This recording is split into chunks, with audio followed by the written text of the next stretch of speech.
إن الحمد لله نحمده ونستعينه ونستغفره ونعوذ بالله من شرور أنفسنا ومن سيئات أعمالنا من يهده الله فلا مضل له ومن يضلل فلا هادي له وأشهد أن لا إله إلا الله وحده لا شريك له وأشهد أن محمدا عبده ورسوله أما بعد فإن خير الحديث كتاب الله وخير الهدي هدي محمد صلى الله عليه وسلم وشر الأمور محدثاتها وكل محدثة بدعة وكل بدعة ضلالة وكل ضلالة في النار فأعوذ بالله من الشيطان الرجيم بسم الله الرحمن الرحيم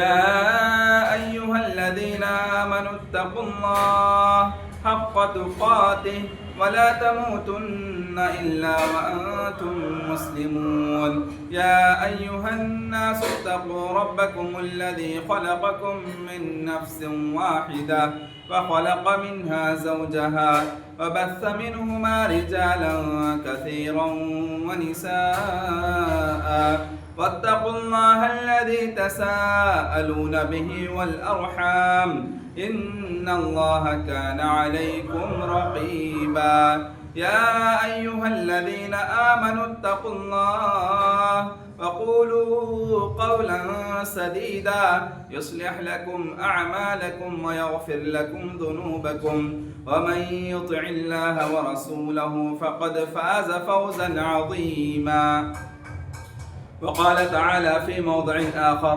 وعاشروهن بالمعروف అనంత కరుణామయుడు అపార కృపాశీలుడు పాలకుడు పోషకుడు తీర్పు దినానికి యజమాని సర్వలోకాల సృష్టికర్త అయిన అల్లాహ్ సుబ్హానహు వ తఆలా పేరుతో ప్రారంభిస్తున్నాను. సకల స్తోత్రాలు సమస్త పొగడతలన్నీ అల్లాహ్కు మాత్రమే శోభిస్తాయి. అల్లాహ్ యొక్క శాంతి శుభాలు మన మహానీయ మహాప్రవక్త సల్లల్లాహు అలైహి వసల్లం పై వారి సహచరులపై వారి కుటుంబీకులపై కురియుగాక ఆమీన్. ప్రియ ధార్మిక సోదర సోదరిమల్లారా, గడిచిన 2-3 వారాల నుండి నేను మీ ముందు జుమ్మా ప్రసంగాల్లో మానవుల హక్కులు, తల్లిదండ్రుల హక్కులు, బంధువుల హక్కులు గురించి చర్చించాను. ఈరోజు నేను మీ ముందు ఒక భర్త హస్బెండ్ భార్య కోసం ఏం చేయాలి, హస్బెండ్ పైన వైఫ్ పట్ల ఎలాంటి హక్కులు ఉన్నాయి, వైఫ్ కోసం హస్బెండ్ ఏమేం చేయాలి, ఎలాంటి హక్కులు నెరవేర్చాలి, వైఫ్ కోసం భార్య కోసం ఎలాంటి హక్కులు నెరవేర్చేయాలి అని దాని గురించి మనము ఈరోజు ఖురాన్ మరియు హదీస్ వెలుగులో నేర్చుకుందాం. సోదర మహాశివులారా,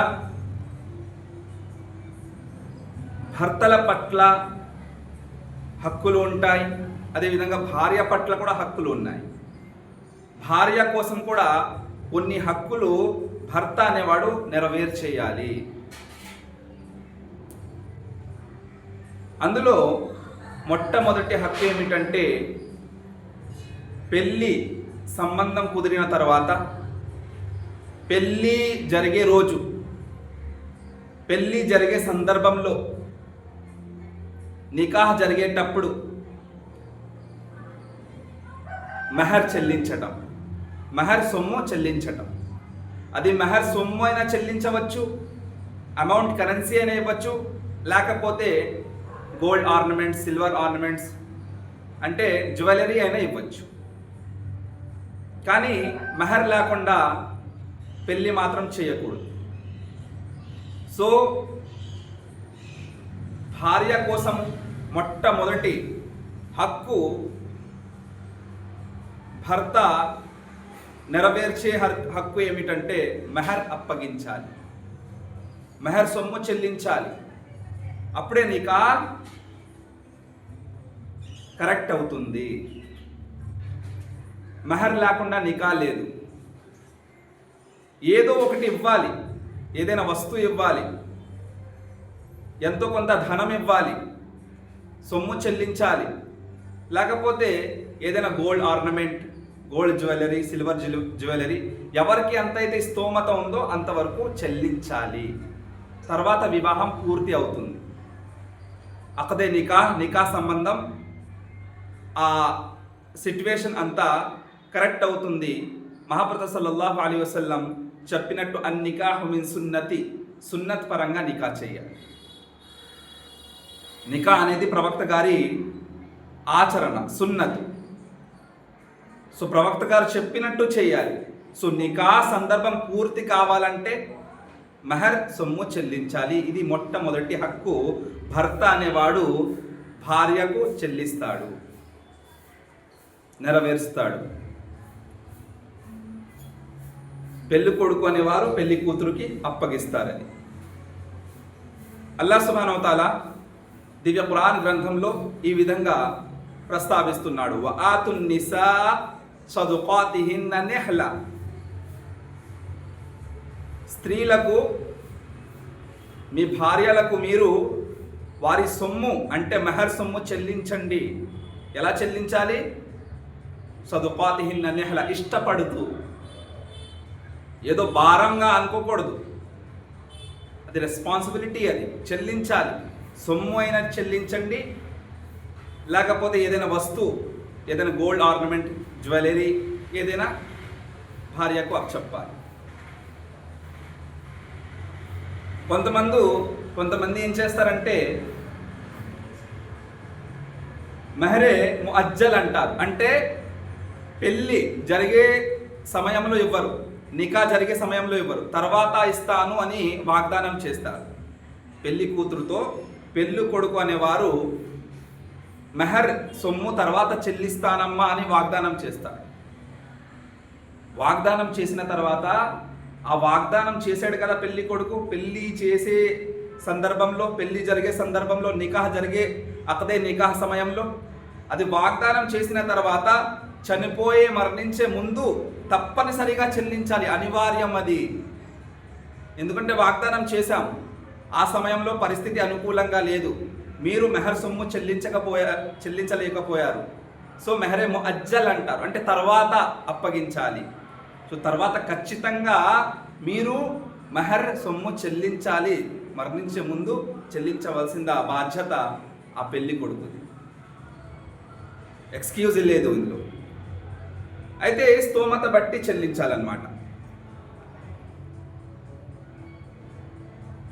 తర్వాత రెండో హక్కు, భర్త అనేవాడు భార్య పట్ల నెరవేర్చాల్సిన రెండో హక్కు ఏమిటంటే కాపురం చేయటానికి అవసరపడే ఇంటి సామాగ్రి కొనిపించాలి. ఆవిడకి ఏదైతే అవసరం ఉందో, పెళ్లి కొడుకు, భర్త, హస్బెండ్ యొక్క బాధ్యత ఏమిటంటే ఆవిడకి ఏదైతే అవసరం ఉందో అది కొనిపించాలి.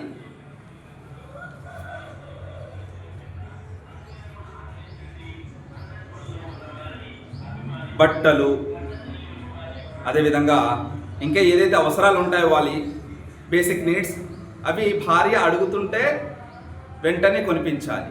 అయితే స్తోమత ఉన్నంత వరకే. భర్తకు స్తోమత లేదు, భార్య స్తోమత కన్నా ఎక్కువగా అడగకూడదు. స్తోమత కలిగి ఉన్నది భర్తకు, అప్పుడు నాకు ఇది ఇప్పించండి, నాకు అవి ఇప్పించండి అని భార్య అడగవచ్చు. భర్త అనేవాడు అవి నెరవేర్చాలి, అవి కొనిపించాలి. ఎందుకు? అర్రిజాలు కవ్వామూన అలన్ నిసా, అల్లాహ్ సుబ్హానహు వ తఆలా స్త్రీల పైన, భార్య పైన భర్తకు అధిపతి స్థానం కల్పించాడు, పవర్ ఇచ్చాడు, అథారిటీ ఇచ్చాడు. కవ్వామ్, పవర్ ఉంది, అథారిటీ ఉంది. వైఫ్ పైన హస్బెండ్కి పవర్ ఉంది, అథారిటీ ఉంది. ఎందుకు ఉంది ఆ అథారిటీ? బిమా ఫద్దలల్లాహు బఅదహుం అలా బఅద్. అల్లాహ్ సుబ్హానహు వ తఆలా మానంలో కొందరిపైన కొందరికి అథారిటీ, పవర్, సుపీరియారిటీ, అధిపతి స్థానం ఇస్తాడు. ఎందుకు కల్పిస్తాడు? ఇక్కడ ఎందుకు భార్య పైన భర్తకు ఉన్నత స్థాయి ఎందుకు కల్పించాడు? కవ్వాం ఎందుకు చేశారు? అల్లాహ్ సుబ్హానహు వ తఆలా అంటున్నారు వబిమా ఆఫకు మిన్ అమ్వాలి. ఎందుకంటే అతను సంపాదించిన సంపద నుండి భార్య కోసం ఖర్చు పెడుతున్నాడు కాబట్టి.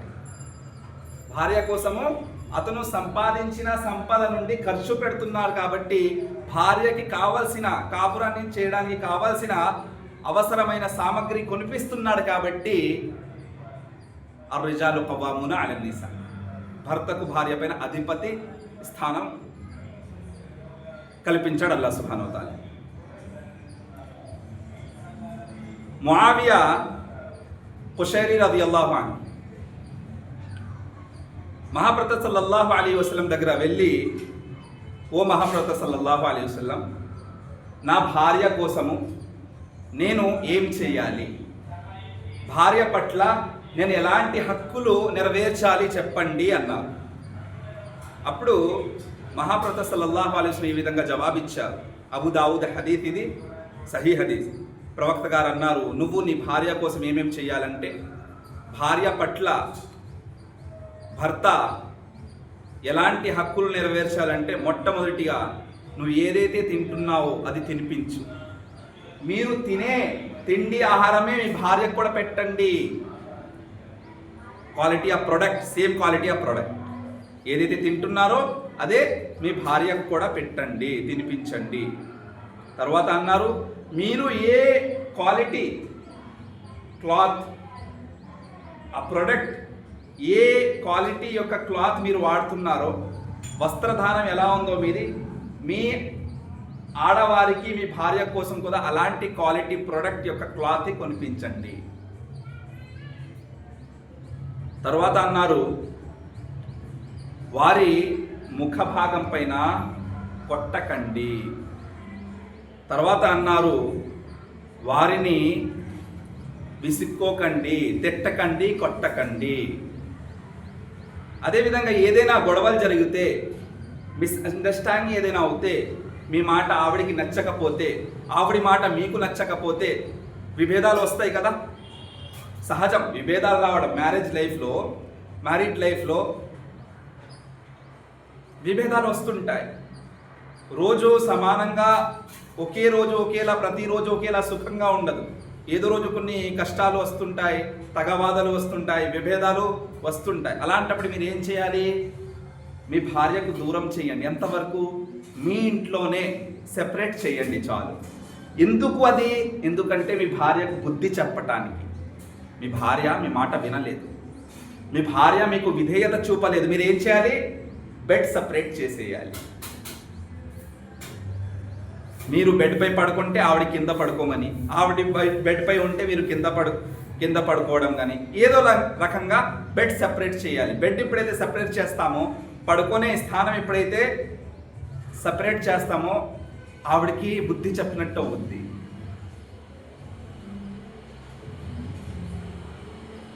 ఇంకో విధంగా ఏంటంటే, ఆవిడ ఏదైనా పొరపాటు చేస్తుంటే మీరు క్షమించేస్తూ ఉండండి. తర్వాత తెలిసిన విషయం ఏమిటంటే, ఈ హదీస్ ద్వారా మనం ఏదైతే తింటామో తిండి ఆహారము అదే భార్యకు తినిపించాలి.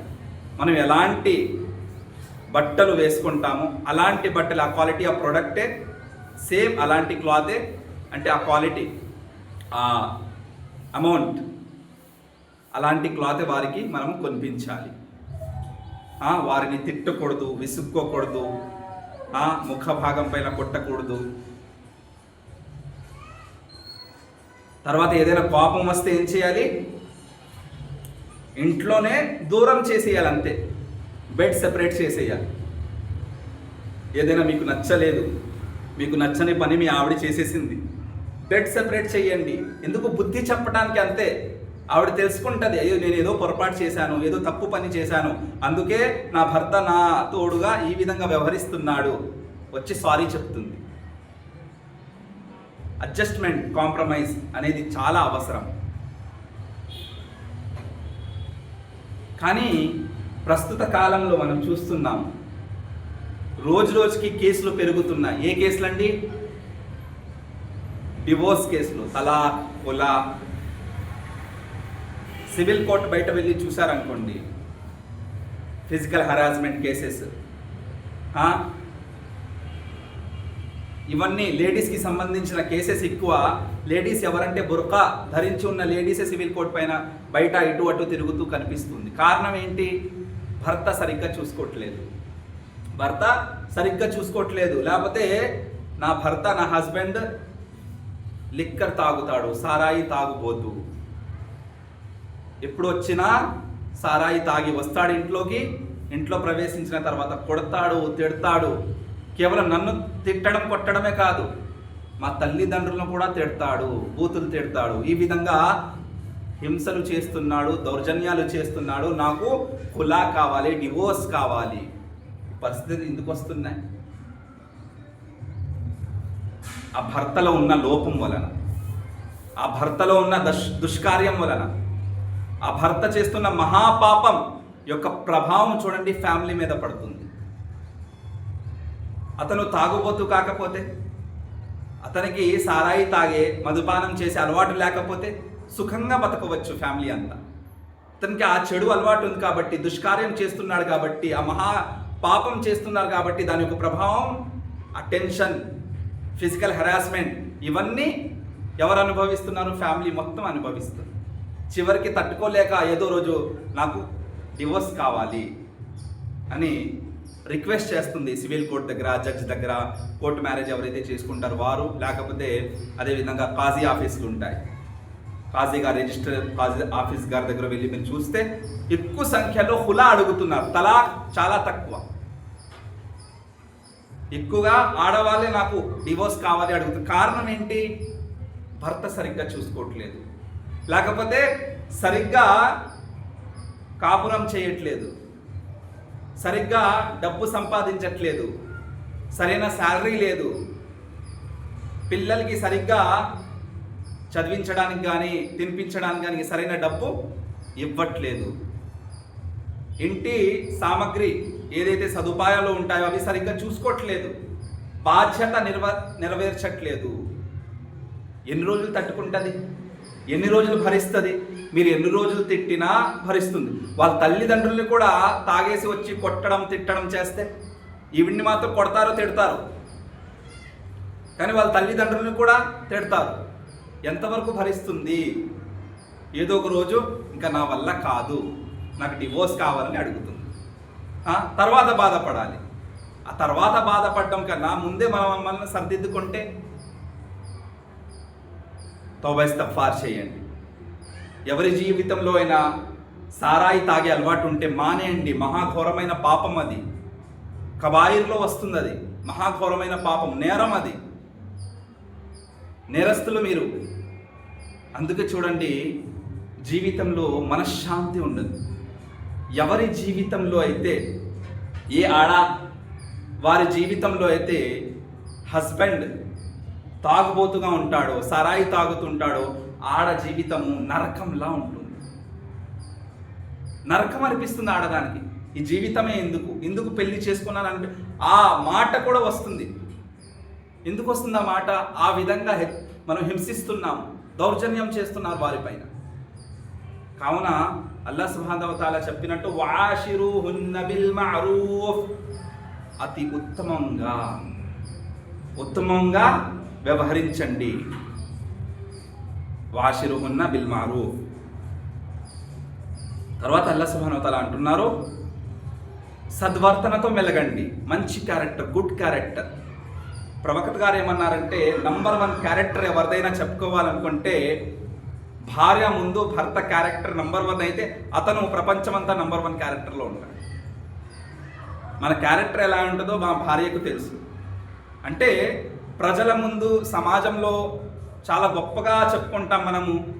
ప్రజలు కూడా పై మనం ఏదైతే చూపిస్తున్నామో, మన సత్కార్యాలు, మనం చేస్తున్న పుణ్యాలు, నమాజ్ పాటిస్తున్న ఇవన్నీ చూసి ప్రజలు, సమాజంలో ఏమనుకుంటారు, ఇతను చాలా మంచివాడు. కానీ ఇంట్లో ప్రవేశించిన తర్వాత అసలైన క్యారెక్టర్ బయటపడుతుంది. అందుకే ప్రవక్త గారు అన్నారు, మీలో ఉత్తమమైన పురుషులు ఎవరంటే ఎవరైతే ఇల్లాలి ముందు అంటే భార్య ముందు ఉత్తమంగా వ్యవహరిస్తారో. గుడ్ క్యారెక్టర్ ఎవరి పర్సనాలిటీ తెలుసుకోవాలంటే అతని భార్య ముందు అతని పర్సనాలిటీ ఎలా ఉందో ఒకసారి ప్రతి పురుషులు ఇక్కడ కూర్చున్న వారందరూ కూడా ఒకసారి ప్రశ్నించండి, నా క్యారెక్టర్ నా భార్య ముందు ఎలా ఉంది? నేను మంచివాడినా చెడ్డవాడినా? నేను ప్రేమిస్తున్నానా, ప్రేమ అనురాగాలు పెంచుతున్నానా, లేకపోతే ద్వేషాన్ని పెంచుతున్నానా? కొడుతున్నానా, తిడుతున్నానా, లేకపోతే ప్రేమిస్తున్నానా? ఒకసారి ప్రశ్నించుకోండి. మీ భార్య ముందు మీ యొక్క విలువ ఎలా ఉంది? మీ క్యారెక్టర్ విలువ ఎలా ఉంది? మీ భార్య నిజంగానే మీకు గౌరవిస్తుందా లేకపోతే భయపడుతుందా? పరిస్థితి ఎలా ఉందంటే అండి, సద్వర్తనతో మెలగటం లేదు మనం. భార్య ప్రస్తుత కాలం నువ్వు ఏమనుకుంటుందంటే, నా భర్త బయట ఉన్నంత కాలమే నేను సుఖంగా బతుకుతాను. ఈ ఫీలింగ్స్ ఉన్నాయి. లేడీస్ ఇలాగే ఫీల్ చేస్తున్నారు. హస్బెండ్ ఇంట్లో కాకుండా బయట ఉన్నంత కాలం నేను మనశ్శాంతిగా సుఖంగా బతుకుతాను. ఇంట్లో ప్రవేశించిన తర్వాత హిట్లర్ అయిపోతాడు భర్త. తిడతాడు, కొడతారు, సరిగ్గా మాట్లాడరు, ప్రేమ అనురాగం అసలు తెలియనే లేదు. ఎప్పుడు చూసినా విసుక్కుంటూ ఉంటాడు, కోపంతో ఉంటాడు. ఆ కక్ష, కోపం ఎక్కడి నుంచి, ఆ విరోధం ఎక్కడి నుంచి వస్తుందో తెలియదు. ఇంట్లో అడుగు పెట్టగానే మొదలెడతాడు హిట్లర్లా వ్యవహరిస్తాడు. ప్రేమ అనేది తెలియదు. పాపం ఆ భార్య ఎదురు చూస్తుంటుంది, నా భర్త, నా హస్బెండ్ ఎప్పుడు నాతో సంతోషంగా మాట్లాడతాడు, ఇతను ఎప్పుడో ఎప్పుడు చూసినా కోపంగానే మాట్లాడతాడు. మరి అలాంటి కాపురం చేస్తే సుఖంగా ఉంటుందా? కాపురం సుఖంగా చేస్తారా? నిజంగానే మీ సతీమణి, మీ ఎవరైతే మీ ఇల్లాలి ఉన్నారో సంతోషపడతారా మీ వ్యవహారణతో? హుస్నే సులూక్, సత్పరివర్తన, మంచి క్యారెక్టర్తో మనము వారితో వ్యవహరించాలి. అల్లాహ్ సుబ్హానహు వ తఆలా అంటున్నారు, వఆషిరుహున్న బిల్ మఅరూఫ్, ఉత్తమ రీతిలో వారితో వ్యవహరించండి, వారితో కాపురం చేయండి. ఫైన్ కరిహ్తుమూహున్న ఫఅస అన్ తక్రహు షైఆ, ఒకవేళ ఆవిడిలో ఏదైనా లోపం మీకు నచ్చకపోతే ఇగ్నోర్ చేసేయండి. కొన్ని క్యారెక్టర్, ఆ ఆడ క్యారెక్టర్, ఆ స్త్రీ క్యారెక్టర్ మీకు నచ్చట్లేదు, మీ భార్య కొన్ని క్యారెక్టర్ మీకు నచ్చట్లేదు, ఇగ్నోర్ చేయండి. ఎందుకు? వయజఅలల్లాహు ఫీహి ఖైరన్ కతీరా, ఎందుకంటే ఆ లోపం కాకుండా ఎంతో మేలు అల్లాహ్ సుబ్హానహు వ తఆలా సమకూర్చి ఉంటాడు. ఎన్నో మేలు ఉంటాయి. ఆ మేలు గురించి ఆలోచించండి, మంచితనాన్ని గురించి ఆలోచించండి. చెడుతనం ఉంటే దాన్ని ఇగ్నోర్ చేసేయండి, హితబోధన చేయండి. ఖురాన్ హదీస్ వెలుగులో ప్రేమతో, ప్రేమ అనురాగంతో ఆవిడ్ని కూర్చోపెట్టి చెప్పాలి, నీలో ఉన్న ఈ క్యారెక్టర్ మంచిది కాదు, మార్చుకోమ్మా అని. అలా చేస్తున్నామా మనం? లేదు. ఒకవేళ మంచి మాట చెప్పాలనుకున్న కోపంతోనే చెప్తాం. ఇంకా కోపంతో చెప్తే ఆ మంచి మాట అయినా చేదుగానే అనిపిస్తుందండి. ఎప్పుడు చూసినా కసురుకుంటూనే ఉంటారు. మంచి మాట కూడా ఎలా ఉంటుందంటే కసురుకుంటూలా ఉంటుంది. ఎందుకంటే చెప్పే మాట తీరు బాలేదు, కఠోరంగా ఉంది, మృదుత్వపు భావన లేదు, సాఫ్ట్గా హ్యాండిల్ చేయం మనం, ప్రతిదానికి హార్ష్గానే వెళ్తాం. అల్లాహ్ సుబ్హానహు వ తఆలా అంటున్నారు, వఆషిరుహున్న బిల్ మఅరూఫ్, ఉత్తమంగా కాపురం చేయండి. ఫైన్ కరిహ్తుమూహున్న ఫఅసా అన్ తక్రహు షైఆ వయజఅలల్లాహు ఫీహి ఖైరన్ కతీరా, ఒక లక్షణం నచ్చకపోతే ఆవిడిలో, మీ వైఫ్లో మీకు ఒక లక్షణం, ఒక క్యారెక్టర్ నచ్చకపోతే ఇగ్నోర్ చేసేయండి. ఆవిడలో అల్లాహ్ ఎన్నో మేలు కలిగే లక్షణాలు పెట్టి ఉంచాడు. దాని గురించి ఆలోచించండి. లోపాల గురించి ఎప్పుడు చూసినా నెగిటివ్ థాట్స్లో వెళ్తే అన్ని నెగిటివ్వే కనిపిస్తాయి. ఆవిడలో ఉన్న మేలు, మంచితనం కూడా మీకు నెగిటివ్గానే ఉంటుంది. Think positive. కొన్ని విషయాలు ఇగ్నోర్ చేయండి, పట్టించుకోకండి. అంటే చూసి చూడకుండా ఉండండి. ఇప్పుడు కాంప్రమైజ్, అడ్జస్ట్మెంట్ అనేది తెలుస్తుంది. అండర్స్టాండింగ్, అడ్జస్ట్మెంట్ చాలా అవసరం అండి. హ్యాపీయెస్ట్ మ్యారీడ్ లైఫ్, సంతోషకరమైన వివాహాది జీవితం గడపాలనుకుని ఏం చేయాలి? Understanding, adjustment, compromising. చాలా కాంప్రమైజింగ్ అంటే ఏంటి? కొన్ని విషయాలు నచ్చకపోతే ఇగ్నోర్ చేయాలి, అంతేగాని గొడవ పడవడం కాదు, తగవాదం ఏర్పడడం చేయకూడదు. అదేవిధంగా ఒక ఉదాహరణ ఉంది. స్త్రీ ఎలాంటిది, ఒక లేడీ క్యారెక్టర్ ఎలాంటిదంటే గాజు లాంటిది. స్త్రీ భార్య గాజు లాంటిది. గాజుని చాలా జాగ్రత్తగా పెట్టుకోవాలి మనం, అంతే కదా. గాజు సీసా ఉంటుంది కదా, గ్లాస్ని కేర్ఫుల్గా హ్యాండిల్ చేయాలి, అవునా కాదా. ఒక కాటన్ బాక్స్ ఉందనుకోండి, ఆ బాక్స్ మీద ఏం రాసి ఉంటుంది, లోపల గ్లాసులు ఉన్నాయి, జాగ్రత్తగా హ్యాండిల్ చేయండి అని. కేర్ విత్ హ్యాండిల్గా కేర్ చేయండి అంటారు, అవునా. ఆ కేర్ ఎలాగా, హ్యాండిల్ ఎలా చేయాలి, దాన్ని ఎలా మోసుకోవాలి, ఆ కాటన్ లోపల ఏమైనా గాజు వస్తువులు ఉంటే జాగ్రత్తగా మోయండి, ఇష్టం వచ్చినట్టు ఇటు అటు పెట్టకండి, అవి పగిలిపోతాయి, అవునా. సెన్సిటివిటీ ఉంటుంది లేడీస్లో, దాన్ని ఇగ్నోర్ చేయాలి. కొన్ని ప్రతి దానికి కఠోరంగా వెళ్ళామనుకోండి, ప్రతి దానికి పట్టుకోవడం, కఠోరంగా ఏమో ప్రతి దానికి వారికి మనం లెక్చర్ ఇవ్వడము, శిక్షించడము, మాట ద్వారా కఠోరంగా మాట్లాడటము, సాఫ్ట్గా హ్యాండిల్ చేయాలి, జాగ్రత్తగా చూసుకోవాలి. కొన్ని విషయాలను ఇగ్నోర్ చేస్తూ ఉండాలి. గాజుని ఏ విధంగా, ఒక గాజు సీసా గ్లాస్ని ఏ విధంగా మనము జాగ్రత్తగా ఉంటామో ఉంచుకుంటామో ఆ విధంగా ఒక ఆడదాన్ని మనము పోషించాలి, ఆ విధంగా కాపురం చేయాలి. మనం ప్రతిదానికి కఠోరంగా, మృదుత్వపు భావన లేకుండా కఠోరమైన వ్యవహారం చేసామనుకోండి, ఏదో రోజు వదిలేసిపోతుంది, డివోర్స్ అడుగుతుంది. ఆ పరిస్థితి రాకుండా చూసుకోవాలి. అడ్జస్ట్మెంట్ అనేది చాలా అవసరం, కేర్ఫుల్గా హ్యాండిల్ చేయాలి. అందుకే ఇబ్నే మాజా హదీత్ ఉంది, ప్రవక్త గారు ఏమన్నారంటే, మీలో ఉత్తమమైన పురుషుడు ఎవరంటే ఎవరైతే మీ ఇల్లాలితో ఉత్తమంగా వ్యవహరిస్తారు, సత్ప్రవర్తనతో, మంచి క్యారెక్టర్. సో మన క్యారెక్టర్ మన భార్య వద్ద ఎలా ఉందో ఒకసారి ప్రశ్నించుకోవాలి సోదర మహాశయులారా. ఒకవేళ మనము అసలు భార్యతో ఎలా ఉండాలి, సో లఖద్ కాన లకుం ఫీ రసూలిల్లాహి ఉస్వతున్ హసన, ప్రవక్త గారి జీవిత చరిత్ర మన కోసము ఆదర్శం. రోల్ మోడల్ ఎవరినైనా తీసుకోవాలంటే మహాప్రవక్త సల్లల్లాహు అలైహి వసల్లం మనము ఆదర్శమూర్తిగా తీసుకోవాలి, ఆయన్ని ఫాలో చేయాలి. ప్రవక్త గారి జీవితం ఒకసారి చూసుకుందాం, మనం పరిశీలిద్దాం ఎలా ఉంది ఆయన జీవితం, ఎలా ఉండేది, ఆయన యొక్క వివాహాద జీవితం, మ్యారీడ్ లైఫ్ ఎలా ఉండేది ప్రవక్త గారి. ఫస్ట్ ఏంటంటే ఆయన క్యారెక్టర్ ఎలా ఉండేదంటే మృదువ వైఖరి, ప్రతి విషయంలో సాఫ్ట్గా హ్యాండిల్ చేసేవారు, చాలా కేర్ఫుల్గా ఉండేవారు ఆడజాతితో. తర్వాత ఏంటంటే అవసరం ఉంటే ఎంటర్టైన్ కూడా చేసేవారు, భార్యలను ఎంటర్టైన్ కూడా చేసేవారు, నవ్వించేవారు. తర్వాత హదీస్లో వస్తుంది ఎర్లీ మార్నింగ్, ప్రవక్త గారి యొక్క జీవన విధానం చెప్తున్నాను. భార్యతో ఏ విధంగా జీవితం గడిపేవారు, 11 మంది భార్య, వారితో వారి కాపురం ఎలా చేసేవారు ప్రవక్త గారు. ఎర్లీ మార్నింగ్, ప్రతి తెల్లవారుజామున ఫజర్ తర్వాత ఎంతమంది అయితే సతీమణులు ఉన్నారో భార్యలందరినీ పిలిపించి వాజో నసీహత్ అంటే స్పీచ్ ఇచ్చేవారు, ఖురాన్ హదీస్ మాటలు చెప్పేవారు, షార్ట్ స్పీచ్ ఇచ్చేవారు, హితబోధన చేసేవారు. ఎవరిని, భార్యలను కూర్చోపెట్టి హితబోధించేవారు ప్రతిరోజు తెల్లవారుజామున. ప్రవక్త గారి జీవితం ఇది. మన జీవితంలో ఇలాంటి అలవాట్లు ఉన్నాయండి.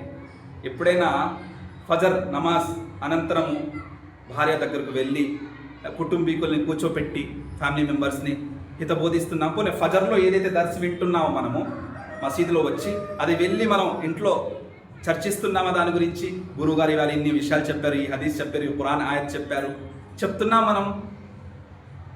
చూడండి, దావత్ అంటే కేవలం ముస్లిమేతరుల ముందు వెళ్ళి ఇస్లాం గురించి చెప్పడం కాదు.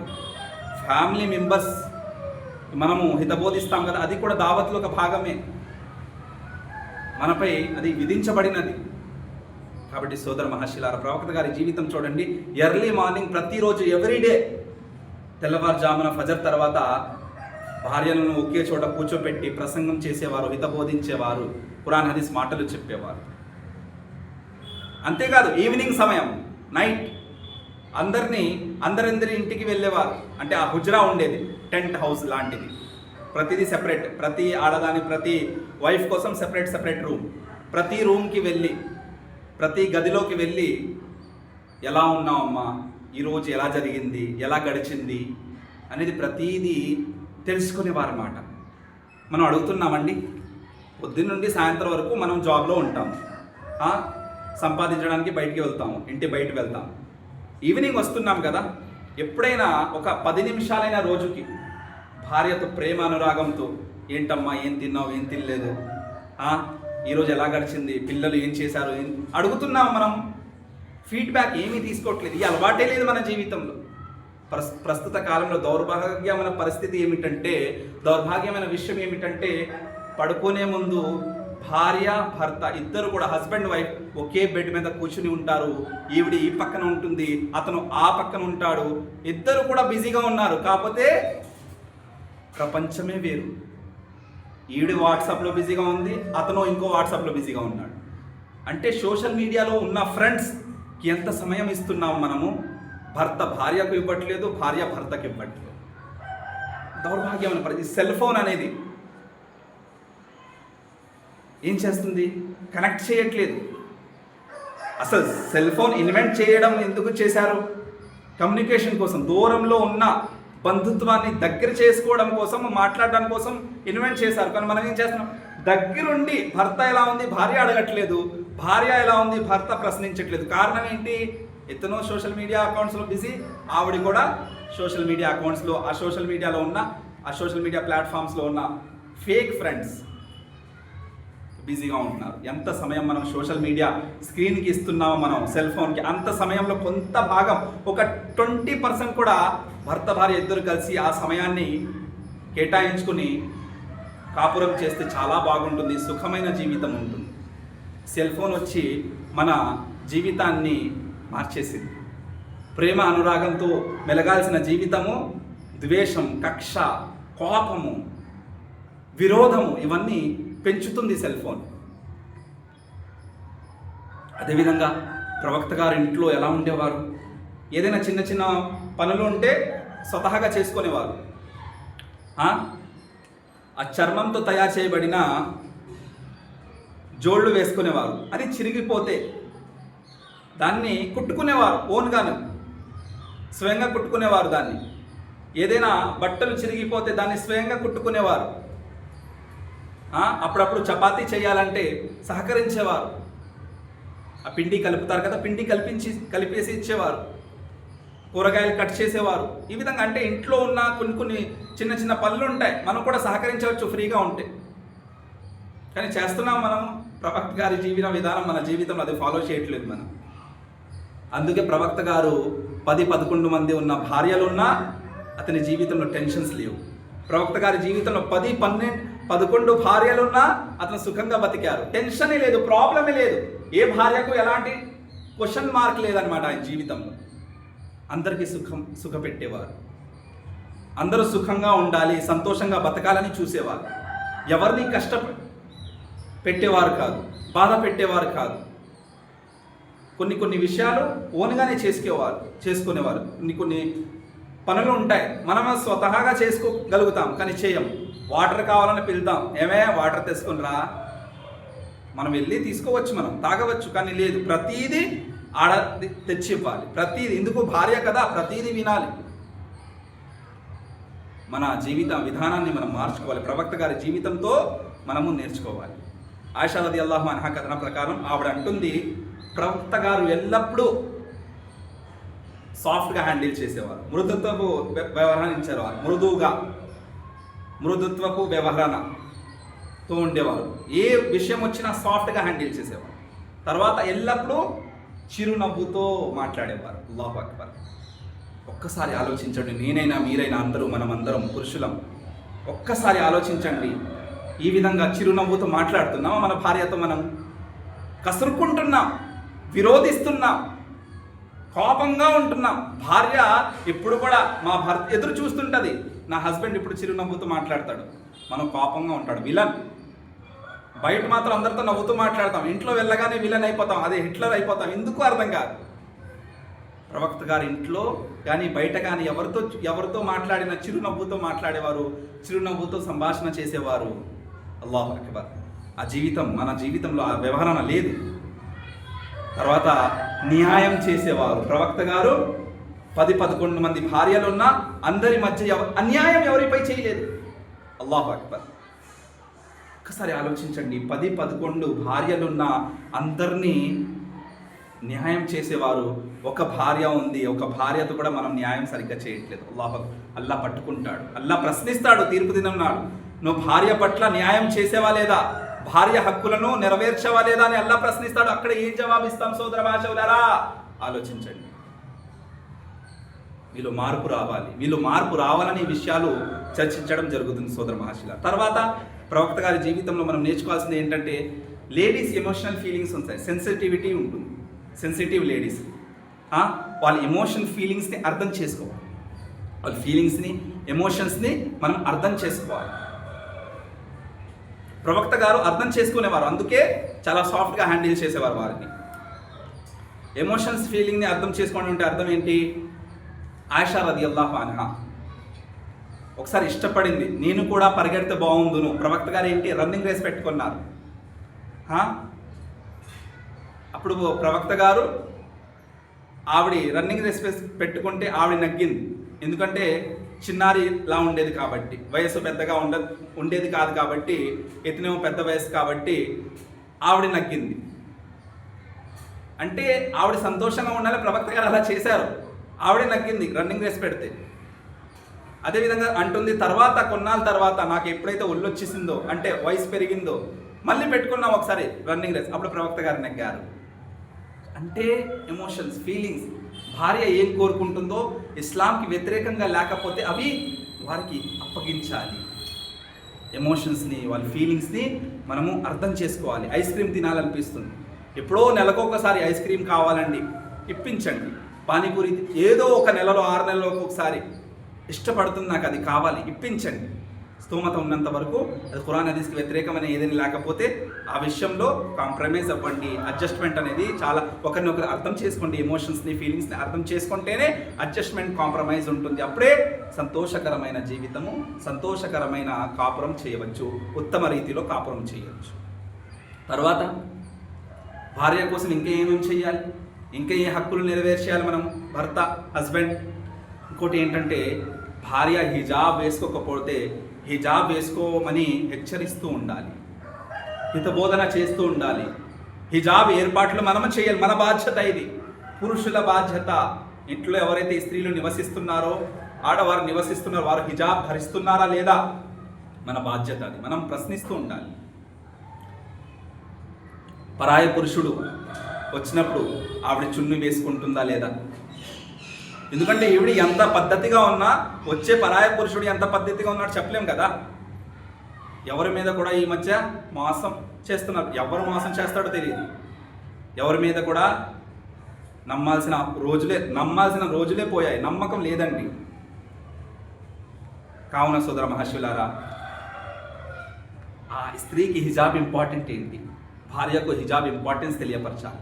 అసలు హిజాబ్ ఏంటి, హిజాబ్ ఎలా ధరించాలి, అసలు ఇస్లామియా పర్దా అంటే ఏంటి, యాక్చువల్గా వేసుకున్న బుర్ఖా ఎలా ఉండాలి, వేసుకున్న డ్రెస్సింగ్ స్టైల్ ఎలా ఉండాలి అనేది మనము చూసుకుంటూ ఉండాలి. ఎందుకంటే హజ్జతుల్ వదా, ఎప్పుడైతే మహాప్రవక్త సల్లల్లాహు అలైహి వసల్లం మరణించే ముందు హజ్జు చేశారో, ఆ హజ్జు యాత్రలో చేసిన ప్రసంగంలో ఆయన ఏమన్నారంటే, ఆ ప్రసంగంలో ఒక మాట అన్నారు, ఓ పురుషుల్లారా, మగవారితో చెప్పారు, అందరితో, సహాబాతో, సహచరులతో చెప్పారు, మీ సతీమణి పట్ల ఉత్తమంగా వ్యవహరించండి. మీ ఇల్లాలి నిమిత్తము అల్లాతో భయపడండి. ఎందుకంటే ఏదైనా తేడా వచ్చిందా, వారికి నెరవేర్చేయాలనే హక్కులు నెరవేర్చలేదా, అల్లా తీర్పు దినం నాడు ప్రశ్నిస్తాడు.